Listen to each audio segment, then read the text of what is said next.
ഹുമയൂണിൻ്റെ ഭരണപരിഷ്കാരം എന്ത്, ഔറംഗസീബിൻ്റെ ഭരണപരിഷ്കാരം എന്ത്, A+B² എന്ത്, ചൈനീസ് റവല്യൂഷൻ, റഷ്യൻ റവല്യൂഷൻ, ഇതൊന്നും ആരും നിന്നോട് ചോദിക്കാൻ പോകുന്നില്ല.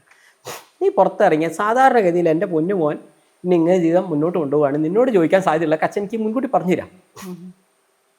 എടാ വഴിയിൽ എൻ്റെ കൂട്ടുകാരൻ വിളിക്കുക, എടാ വഴിയിൽ എൻ്റെ വണ്ടി നിന്ന് നമുക്ക് ചെറിയ പുക വരുന്നുണ്ട്, എന്താ വേണ്ട, എന്തെങ്കിലും ഐഡിയ ഉണ്ടോ, അല്ലെങ്കിൽ നിൻ്റെ പരിചയത്തിൽ ആരെങ്കിലും ഉണ്ടോ, അല്ലെങ്കിൽ നിൻ്റെ ഒരു കൂട്ടുകാരെ ചോദിക്കും, കാലിൻ്റെ കൈയൊക്കെ മടക്കുമ്പോൾ ഒരു വേദന, അല്ല അത് ആയുർവേദം കാണിക്കണോ, ഇതാണോ, അല്ല എല്ല് ഡോക്ടർ ഉണ്ടെങ്കിൽ ഏത് നല്ല എല്ല് ഡോക്ടർ ഉണ്ടോ, നല്ല ഗൈനക്കോളജിസ്റ്റ് ആരാ ഉള്ളത്, അല്ല നമ്മളോട് സാധാരണ ഇതിൽ ചോദിക്കാൻ സാധ്യതയില്ല. അതല്ലെങ്കിൽ നമ്മളെ അടുത്ത വീടുമായി ബന്ധപ്പെട്ട് എന്തെങ്കിലും പ്രശ്നം വരുന്നു, ഇത് നമുക്ക് പോലീസ് സ്റ്റേഷനിൽ കൊടുക്കണോ പഞ്ചായത്തിൽ കൊടുക്കണോ, അല്ല അത് എവിടെ കൊടുക്കുന്നതായിരിക്കും നന്നാവുക, അല്ല അങ്ങനെ കൊടുക്കാൻ ഇനി ഒന്നും ഒരു ലെറ്റർ എഴുതി തരും, അല്ല അല്ലെങ്കിൽ അവിടെ ഇംഗ്ലീഷിലൊരു സാധനം ചെയ്യാൻ സന്തോഷം ഒന്ന് എഴുതി തരും.